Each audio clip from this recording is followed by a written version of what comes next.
Le camp israélite à Kadès n'était qu'à une petite distance des frontières d'Édom. Comme Moïse, aussi bien que le peuple, tenait à traverser ce pays pour arriver en Canaan, on envoya à cet effet sur l'ordre de Dieu un message au roi d'Édom, conçu en ces termes. Ainsi parle ton frère Israël. Tu sais tous les maux que nous avons endurés. Nos pères descendirent en Égypte, où nous avons longtemps demeuré. Mais les Égyptiens nous ont maltraités, nous et nos pères. Nous avons crié à l'Éternel. Il a entendu notre voix. Il a envoyé un ange et il nous a fait sortir d'Égypte. Nous voilà maintenant à Kadès, ville qui est à la limite de ton territoire. Permets que nous passions par ton pays. Nous ne traverserons ni les champs, ni les vignes, et nous ne boirons pas l'eau des puits. Nous suivrons la route royale, sans nous détourner à droite ni à gauche, jusqu'à ce que nous ayons franchi ton territoire. À cette requête polie, le roi d'Édom opposa ce refus menaçant. « Tu ne passeras point chez moi, sinon je sortirai à ta rencontre avec l'épée. » Étonnés de cet échec, les chefs d'Israël renouvelèrent leur demande accompagnée de cette promesse. « Nous monterons par la grande route. Si nous buvons de tes eaux, nous et nos troupeaux, nous en payerons le prix. Laisse-nous seulement passer à pied, pas davantage. » Le roi répondit, « Tu ne passeras point. » Des bandes d'Édomites armés avaient déjà pris position au passage difficile, de sorte que toute avance paisible dans cette direction était impossible. Et comme Dieu avait interdit de recourir aux armes contre Édom, il fallut se résigner à contourner péniblement ce pays. Si en face de cette difficulté, le peuple s'était confié en Dieu, le capitaine des armées célestes l'aurait conduit à travers l'Idumée. Ses habitants auraient été saisis d'une telle frayeur qu'au lieu de manifester de l'hostilité, ils se seraient montrés très accueillants. Mais les Israélites n'avaient pas obéi avec promptitude aux ordres reçus. Tandis qu'ils se livraient aux plaintes et aux murmures, l'occasion favorable s'était envolée. Et quand enfin ils se décidèrent à envoyer leur requête au roi d'Édom, elle fut repoussée. Depuis qu'Israël avait quitté l'Égypte, Satan n'avait cessé de semer les tentations et les obstacles sur la route de Canaan. De leur côté, par leur incrédulité, les Hébreux avaient souvent eux-mêmes favorisé ces embûches. Les mauvais anges sont toujours là pour nous disputer chaque pouce de terrain. Il importe donc de croire à la parole de Dieu et d'y obéir aussitôt, tandis que les bons anges sont prêts à nous seconder. Lorsque le Seigneur veut faire quelque grande chose pour son peuple et l'appelle à marcher de l'avant, Satan suscite chez ce dernier un esprit de discorde et l'incite au murmure et à l'incrédulité. Par ses hésitations et ses atermoiements, il provoque le déplaisir du Très-Haut et perd ainsi les bienfaits qui lui étaient destinés. Les serviteurs de Dieu doivent être des hommes d'action, toujours prêts à entrer dans la voie que leur ouvre la Providence. Tout délai de leur part fournit à Satan l'occasion de leur infliger une défaite. Dans les premières instructions données à Moïse pour traverser l'Idumée, Dieu, tout en prévenant Israël que les Édomites auraient peur d'eux, leur interdisait de tirer parti de cet avantage. Ils ne devaient pas profiter du fait que la puissance de Dieu était de leur côté pour leur faire du mal. « Soyez bien sur vos gardes, leur avait-il dit. N'ayez point de démêlés avec eux, car je ne vous donnerai rien dans leur pays, pas même de quoi y poser la plante du pied. J'ai donné à Isaü en héritage la montagne de Séhir. » Les Édomites étaient des descendants d'Abraham et d'Isaac. Et c'est pour l'amour de ces patriarches que Dieu usait de miséricorde envers eux. Aussi longtemps qu'ils ne dépassaient pas les limites de la miséricorde divine, il ne fallait pas les inquiéter dans leur héritage. Les habitants de Canaan, qui avaient fait déborder la coupe de leur iniquité, devaient disparaître. Mais les enfants d'Isaü étaient encore les objets de la grâce divine et méritaient d'être traités avec compassion. Les ancêtres de ces deux nations étant frères, il ne devait exister entre elles que des relations cordiales. Il fut donc interdit à Israël de tirer vengeance de l'affront qui lui avait été fait. Il ne devait songer à s'annexer aucun territoire de l'Idumée. Bien qu'étant le peuple choisi et favorisé de Dieu, il ne fallait pas qu'il se considère comme ayant seul droit à l'héritage de la terre, ni qu'il cherche à en exclure toutes les autres nations. Dans leur rapport avec les Édomites, il devait se contenter d'acheter d'eux les vivres dont il aurait besoin et les payer comptant. Pour l'y encourager, Dieu avait ajouté « En effet, l'Éternel ton Dieu t'a béni, tu n'as manqué de rien. » Israël ayant un Dieu riche en ressources, il devait éviter de rien obtenir par la force ou par la fraude et se conformer en toutes choses au principe de la loi divine qui dit « Tu aimeras ton prochain comme toi-même ». S'ils avaient traversé l'Idumée comme Dieu l'entendait, leur contact avec les habitants du pays n'aurait eu que de bons résultats. Les Édomites auraient profité de l'occasion pour faire connaissance avec le peuple de Dieu et avec son culte. Ils auraient appris comment le Dieu de Jacob bénit ceux qui l'aiment et le servent. L'incrédulité d'Israël avait empêché tout cela. En réponse aux clameurs du peuple, Dieu lui donna de l'eau, mais sans annuler les conséquences de son manque de foi. Il lui fallut retraverser le désert et se désaltérer de nouveau à la source miraculeuse dont il n'aurait plus eu besoin s'il s'était confié en Dieu. Les colonnes d'Israël se tournèrent donc une fois de plus vers le sud et s'engagèrent dans des régions arides, qui leur parurent encore plus dénudées après avoir vu les verdoyantes vallées d'Édom. Ce triste désert est bordé par une chaîne de montagnes parmi lesquelles s'élève le mont Hor, où Aaron devait mourir et être enseveli. Quand les Israélites arrivèrent à cette montagne, Dieu dit à Moïse « Prends Aaron et Éléazar son fils. C'est là que Aaron sera recueilli et il mourra là. » Les deux vieillards accompagnés d'Éléazar firent ensemble l'ascension de la montagne. 120 hivers avaient blanchi leur tête.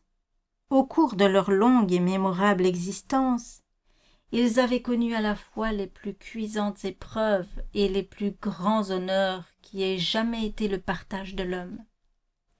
Dans la communion avec Dieu, leur talent naturel très grand et toutes leurs facultés s'étaient développées et enrichies. Leur vie entière s'était consumée au service de Dieu et de leurs semblables. Leur visage dénotait non seulement la fermeté et une vive intelligence, mais aussi une grande bonté et une rare noblesse de sentiment. Moïse et Aaron avaient passé de longues années côte à côte, prenant part aux mêmes labeurs, aux mêmes soucis. Ils avaient affronté ensemble des dangers innombrables et goûté les plus douces bénédictions du ciel. Mais l'heure de la séparation approchait. Aussi profitant des moments précieux qui leur restaient, les deux centenaires gravissaient à pas lents la pente escarpée et pénible de la montagne, tout en se reposant fréquemment et en s'entretenant du passé et de l'avenir. Aussi loin que portait leur regard, ils avaient devant eux la scène de leur long pèlerinage. Plus près, couvrant la plaine, se dressaient les tentes innombrables de la nation à laquelle ils avaient tous deux consacré la meilleure partie de leur vie et pour le bonheur de laquelle ils avaient tout sacrifié. Plus loin, au-delà des montagnes d'Édom, se dessinait la route de la terre promise, dont ni Aaron ni Moïse ne devaient goûter les délices. Aucune amertume ne troublait leur sérénité, aucun murmure ne s'échappait de leurs lèvres. Seule la cause de cette privation jetait sur leur visage un voile de gravité attristée. L'œuvre d'Aaron en faveur d'Israël touchait à son terme. 40 années auparavant, âgé de 83 ans, il avait été appelé à seconder Moïse dans la tâche ardue de conduire Israël hors d'Égypte. Il soutint les mains du prophète lors de la bataille contre Amalek. Il lui fut permis de gravir le mont Sinaï et d'y contempler la gloire divine. Dieu avait conféré à sa famille la charge de la sacrificature, et il l'avait lui-même honoré de la sainte dignité de grand prêtre. La légitimité de cette fonction sacrée avait été confirmée par les jugements divins qui emportèrent Corée et son parti, et c'était grâce à l'intercession d'Aaron que la plaie avait été arrêtée. Quand ses deux fils furent frappés à mort pour avoir violé un ordre divin, Aaron n'avait ni regimbé ni murmuré. Quelques taches cependant maculaient les pages de cette noble vie. Aaron avait commis un très grave péché quand au pied du Sinaï, cédant aux clameurs du peuple, il lui avait fondu un veau d'or, puis il s'était associé au murmure et à l'envie de Marie contre Moïse. Enfin, avec celui-ci, il avait offensé Dieu à Kadès, en s'écartant de l'ordre reçu de parler au rocher. Dieu désirait faire de ces deux conducteurs de son peuple des représentants de son Fils. Aaron avait porté sur sa poitrine les noms des tribus d'Israël et annoncé au peuple la volonté de Dieu. Médiateur d'Israël, au jour des expiations, il avait porté le sang de la victime symbolique dans le lieu très saint et en était ressorti pour bénir Israël, de même que Jésus-Christ viendra bénir son peuple quand son œuvre de propitiation sera terminée. C'est la dignité et le caractère symbolique de cette auguste charge qui avait donné toute sa gravité au péché de Kadès.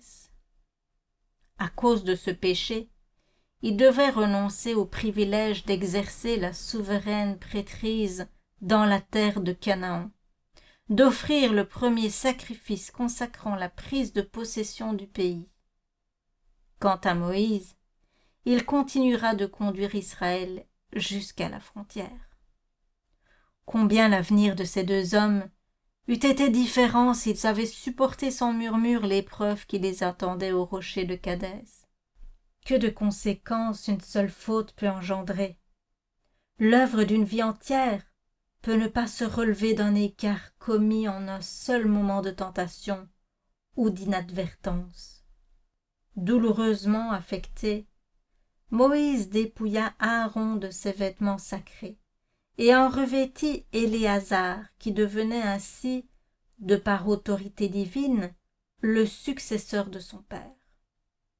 L'absence des deux conducteurs d'Israël et le fait qu'ils étaient accompagnés d'Éléazar, qui, on le savait, était appelé à succéder à son père, causa une vive émotion dans le camp, où leur retour était attendu avec une impatience angoissée. De sombres pensées agitaient les cœurs de ceux qui songeaient à la sentence prononcée contre Moïse et Aaron. Chez les quelques personnes qui avaient connaissance du but de ces mystérieuses ascensions, la crainte pour leur chef s'augmentait d'amers souvenirs et de remords. Finalement, on discerna, descendant lentement de la montagne, les silhouettes estompées de Moïse et d'Éléazar qui avaient revêtu les vêtus sacerdotaux de son père absent. Éplorée, la foule se rassembla autour de Moïse qui annonça qu'Aaron s'était éteint dans ses bras au sommet du mont Hor, où Éléazar et lui l'avaient inhumé. À l'ouïe de la mort de ce chef universellement aimé, auquel on avait si souvent causé du chagrin, la congrégation versa des larmes et se lamenta. Toute la maison d'Israël pleura Aaron pendant 30 jours. L'Écriture ne consacre à l'ensevelissement du souverain prêtre d'Israël que cette simple mention. Aaron mourut là et y fut enseveli. La mort de cet homme de Dieu, un des plus illustres qui ait jamais vécu, n'eut pour témoin que 2 intimes amis qui procédèrent seuls à son ensevelissement. Son sépulcre solitaire au sommet du mont Hor resta même inconnu du peuple d'Israël. Quel contraste entre cette inhumation divinement prescrite et les coutumes de notre époque. Aujourd'hui, les obsèques d'un personnage haut placé deviennent souvent l'occasion de manifestations pompeuses et de folles dépenses. La gloire de Dieu n'entre pour rien dans l'ostentation et les profusions qui accompagnent et caractérisent si souvent le devoir de rendre un mort à la poussière. Toute la congrégation porta le deuil d'Aaron, mais son décès fut surtout vivement ressenti par Moïse. Outre qu'il lui rappelait que sa fin était proche, il était profondément sensible à la perte de ce frère qui durant tant d'années avait partagé ses joies et ses épreuves, ses craintes et ses espérances. Mais il savait que Dieu était son ami, et plus fortement que jamais, il s'appuya sur son bras.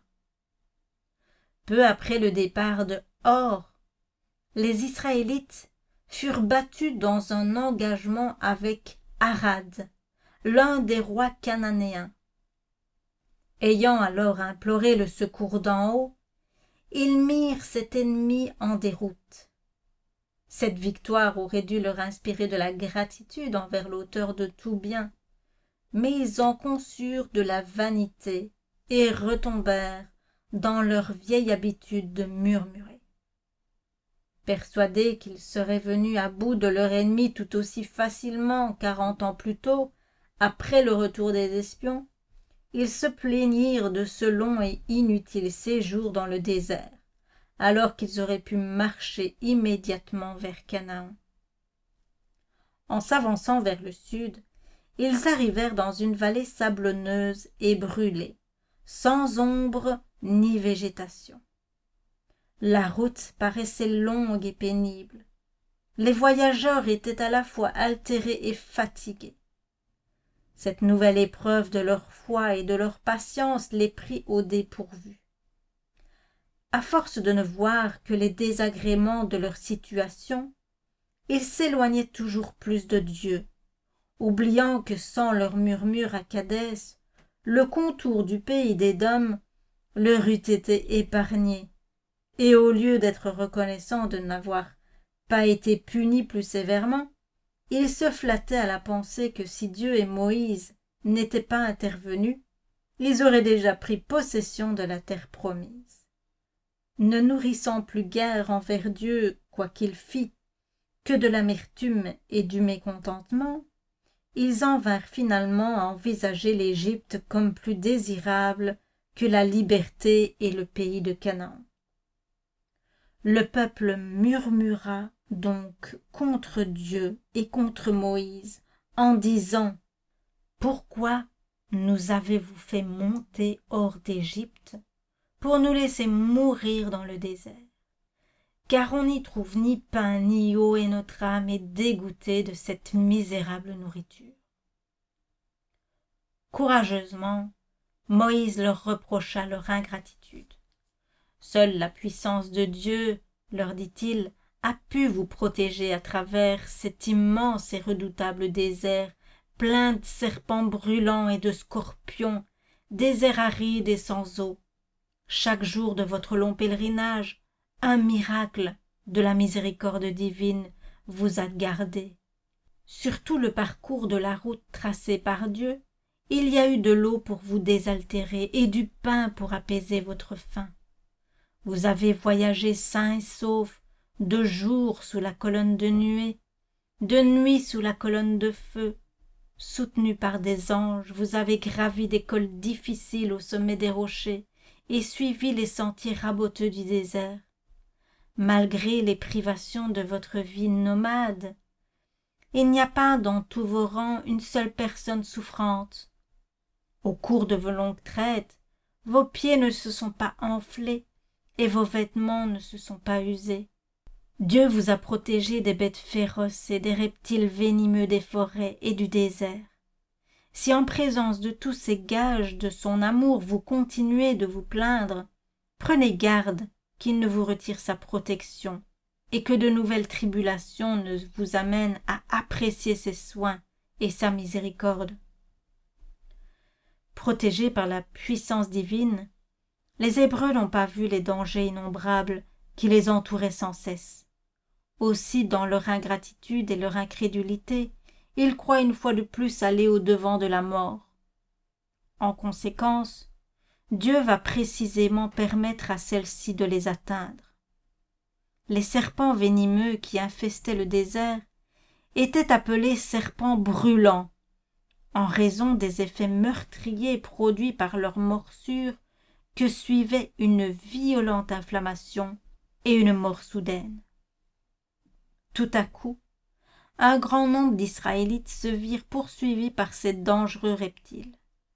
La terreur et la confusion se répandirent à travers tout le camp. Dans presque chaque tente, il y avait des morts ou des mourants. Personne n'était épargné. Le silence de la nuit même était fréquemment troublé par les cris perçants de nouvelles victimes. Chacun était occupé à soigner des blessés ou à veiller avec une mortelle angoisse sur ceux qui n'étaient pas encore atteints. À ce moment-là, personne ne murmurait plus, et cependant les tribulations du passé étaient sans comparaison avec les souffrances actuelles. Alors le peuple humilié et repentant alla se confesser auprès de Moïse. « Nous avons péché, dirent-ils, car nous avons parlé contre l'Éternel et contre toi. » Peu de temps auparavant, ils avaient accusé leur chef d'être leur pire ennemi, la source de tous leurs maux, en sachant parfaitement bien que cette affirmation était fausse. Mais dès qu'un danger réel fondait sur eux, ils accouraient à lui comme à leur seul intercesseur. « Prie l'Éternel, disait-il, pour qu'il éloigne de nous ces serpents. » Moïse reçut l'ordre de faire un serpent d'airain, semblable à ceux qui tourmentaient le peuple, et de l'élever au milieu du camp, faisant savoir que tous ceux qui dirigeraient les yeux sur cette effigie seraient soulagés. Il obéit, et bientôt la joyeuse nouvelle se répandit parmi le peuple que ceux qui avaient été mordus pouvaient échapper à la mort. Comme un grand nombre de personnes avaient déjà succombé, plusieurs avaient du mal à croire qu'il suffisait pour être guéri de regarder l'image métallique dressée par Moïse sur une perche. Ceux-là périrent dans leur incrédulité. Un grand nombre de blessés, cependant, eurent foi au divin remède. Des pères, des mères, des frères, des sœurs s'employaient activement à aider leurs amis mourants à regarder le reptile symbolique. Un seul regard jeté sur lui par les moribonds suffisait. Ils étaient complètement rétablis. Les Israélites savaient que ce serpent de métal n'avait pas le pouvoir d'opérer un tel miracle et que sa vertu guérissante venait de Dieu. Ce simple rite avait pour but d'enseigner au peuple que c'étaient ses péchés qui lui avaient attiré cette affliction, et lui apprenait qu'en obéissant à Dieu, il n'avait aucun danger à redouter. Une importante leçon spirituelle se dégageait de l'élévation du serpent. Les Hébreux ne pouvaient par eux-mêmes se préserver des effets du venin fatal. Dieu seul pouvait les guérir, mais à condition qu'ils croient au remède divinement prescrit. Il fallait regarder pour vivre. C'était leur foi qui était agréable à Dieu, et cette foi, il la manifestait en considérant le serpent comme le symbole du Rédempteur à venir, grâce au seul mérite duquel on peut être sauvé. Jusqu'alors, un grand nombre d'Israélites avaient apporté leur offrande à Dieu avec la pensée qu'ils faisaient ainsi l'entière expiation de leurs péchés. Or, Dieu voulait leur enseigner que leurs sacrifices, n'ayant par eux-mêmes pas plus de vertu que le serpent d'airain, ils devaient diriger leurs pensées vers le Sauveur promis. De même que Moïse éleva le serpent dans le désert, de même il faut que le Fils de l'homme soit élevé, afin que quiconque croit en lui ait la vie éternelle. Tous ceux qui ont vécu ici-bas ont senti la morsure du serpent antique, appelé le diable et Satan. Les conséquences fatales du péché ne peuvent être supprimées que par le remède procuré par Dieu lui-même. Les Israélites qui sauvèrent leur vie en regardant le serpent avaient manifesté leur foi. De même, le pécheur qui dirige son regard vers le Sauveur vivra. Par la foi au sacrifice expiatoire, il recevra le pardon. Différent du symbole inerte et inanimé, Jésus-Christ possède en lui-même une vertu, un pouvoir qui guérit le pécheur repentant. Mais si le pécheur est incapable de se sauver lui-même, il a cependant quelque chose à faire pour obtenir le salut. « Je ne mettrai point dehors celui qui vient à moi, » dit le Sauveur. Il faut venir à lui, et quand nous nous détournons de nos péchés, il faut croire qu'il nous accueille et nous pardonne. La foi est la main de l'âme qui s'empare de la grâce et de la miséricorde divine. C'est un pur don de Dieu, à nous de l'exercer. Nous ne devons pas nous figurer que nos mérites peuvent nous sauver. Un grand nombre de personnes ont désiré et longtemps cherché à obtenir ce bienfait, sans jamais le recevoir, parce qu'elles croyaient pouvoir faire quelque chose pour s'en rendre dignes. Seule la justice de Christ, c'est-à-dire ses mérites, peut nous assurer les bienfaits de l'alliance de grâce. Il faut détourner ses regards de soi-même, croire que Jésus est un sauveur pleinement suffisant, qu'il est notre seule espérance de salut. Car il n'y a sous le ciel aucun autre nom qui ait été donné aux hommes, par lequel nous devions être sauvés. Quand notre confiance en Dieu sera parfaite, quand nous nous appuierons sur les mérites de Jésus, le seul sauveur capable de pardonner les péchés, nous recevrons de lui tous les secours désirables. Que personne ne cherche en soi-même la source de salut. Jésus est mort pour nous parce que nous étions incapables de nous sauver nous-mêmes. C'est en lui que se trouve notre espérance, notre justification, notre droit à paraître devant Dieu et devant sa loi. Notre misère morale n'est pas une raison de désespérer et de croire que notre Sauveur ne se met point en peine de nous. C'est au contraire à ce moment-là même qu'il nous invite à aller à lui pour recevoir le pardon et la vie. Un grand nombre d'Israélites ne voyaient aucun secours dans le remède que le ciel leur offrait.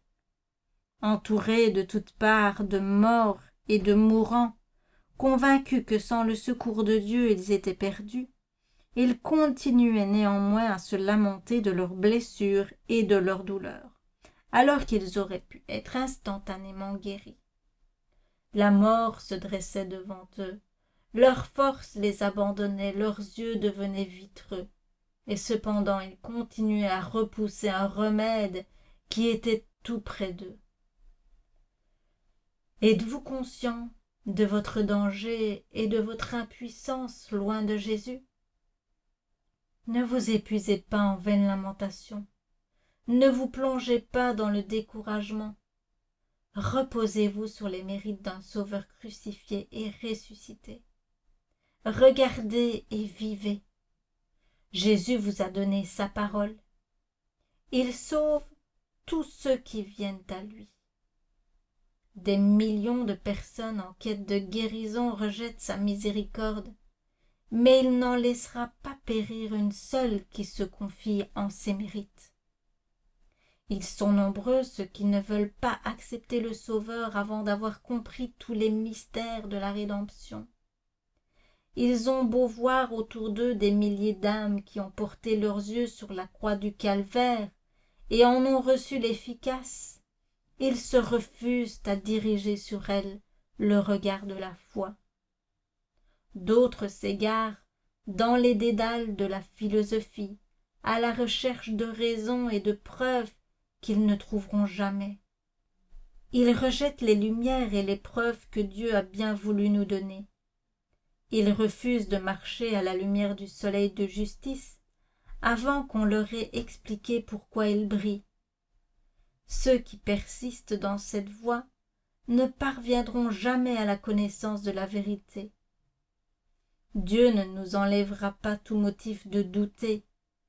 À chacun il donne des preuves suffisantes pour étayer sa foi. Si nous ne les acceptons pas, il nous abandonne dans les ténèbres, comme il laissa périr ceux qui, mordus par les serpents, se mettaient à poser des questions au lieu d'accepter le remède. Le regard de la foi donne la vie. Regardons à Jésus, c'est notre premier devoir.